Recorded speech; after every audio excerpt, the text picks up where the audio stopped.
Our legend continues. Welcome back to the Sanders Report. I'm Greg, and if you're enjoying the content we're producing, please consider following us at patreon.com/SandersPresents and sponsoring our content on Patreon. We have two tiers available, a $3 tier and a $5 tier.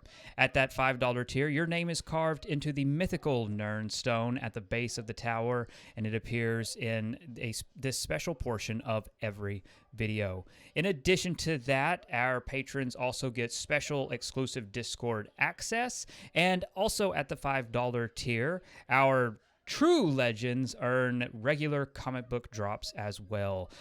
To all of my patrons, to all of you, thank you all so much for your support, for making this content possible, and for your sponsorship. I truly, truly do appreciate it. Thank you. So, we're going to dive into it, and we're going to look at the world of Quadratum, which I'm probably pronouncing wrong. Quadratum. And who really knows? Phonetically, it is what it is.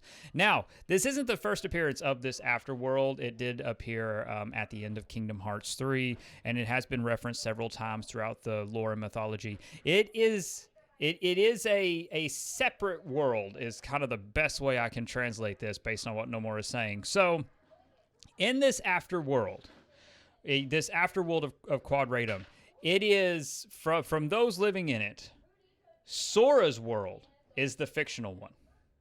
Whereas in Sora's world, Quadratum is the fictional world. So it's an interesting parallel, and it's an interesting dichotomy to see how it's explored. I mean, we'll see how these themes are explored in Kingdom Hearts 4 and kind of the roles that they play. But Sora's going to wake up in this afterworld, and he's going to start off in the apartment, which again is based on real locations in South Aoyama, I believe.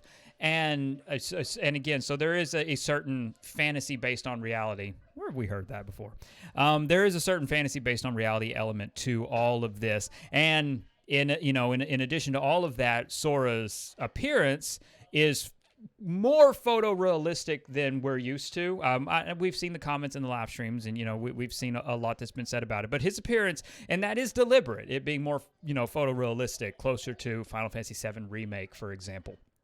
What Nomura has said is that when Sora is in this world, he will take on an appearance that is more reflective of that kind of classic Square Enix photorealism.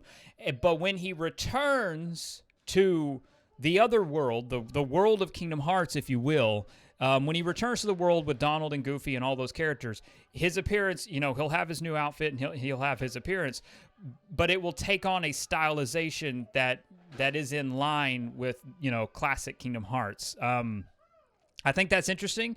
It's going to be interesting to see how that's explored. It's going to be interesting to see how they make use of, Unreal Engine 5 and how they push it, what it's capable of, in terms of aesthetics and art design, and how different the Sora is when he goes into Kingdom Hearts versus Sora in this afterworld. If it's going to be on the level of, or if you'll allow the comparison, Timeless River, for instance, like we know that Square's is very much so willing to go into a certain style and a certain art direction for very specific worlds, and they're doing that here. We'll just have to see how it's explored. Now, when Sora wakes up in his room, it is empty, it's bare, and it is not personal at all. One of the exciting things there is that Nomura has said you're going to be able to customize your base. That's the key word that I want to pull out here. Is he specifically notes your apartment as a base.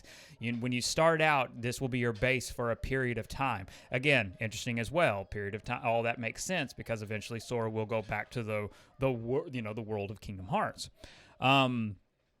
But while you're there in this afterworld, the apartment, it will be customized and it will change as the story develops. And I think that's interesting as well. So there's a lot here that's really promising and really exciting. Now, again, Kingdom Hearts 4 is in early development. That is the key word that Nomura has used. It is in early development. It's in early development on the Unreal Engine 5. It's expected to be a complete next-gen exclusive, so you'll see it on the PS5, you'll see it on the Xbox Series, you'll see it on PC, but it's looking like it's going to be a 100% next-gen exclusive. which of course, I think is for the best. I can't wait to see how they really are able to push the boundaries. Already, the trailer looks incredible. It looks beautiful. And the Kingdom Hearts 4 trailer that came out, again, as just a constant reminder, that was on Unreal Engine 4. So, like, we haven't even really seen it yet. And that's incredible to me. I can't wait. You know, all the tech demos we've seen of Unreal Engine 5, everything we've seen from that period, shows a standard that I really can't wait for gaming to reach. I just can't wait. It's really exciting. So that pertains to everything that Nomura has said that we've translated just specifically to this particular world. If you have any further questions, or if you want to dive into any of their topics, drop them in the comments below, and we'll approach future videos, you know, kind of based on the response there. Thank you so much for watching, and to my patrons, thank you all again so much for your support and for your sponsorship. If you're able, please consider going to patreon.com/SandersPresents. That link is available in the description below, and sponsor us today. Also in that description below is an invitation to our Discord community, The Tower. Please check that out. Join an amazing, amazing group of people. And finally, my debut novel, 89 Instrument of Destruction, is available to order now from Amazon, and you can purchase it by following that link in the description below. And you can also tip us at coffee.com/SandersReports, which you can see in the stream of this video, just right there. So please like this video, subscribe to the channel, share our content with your friends. Those things help immensely with YouTube's analytics and algorithms. And again, we really do appreciate that. Above all else, and most importantly, stay safe, take care of others, and have a legendary day. Bye, everyone.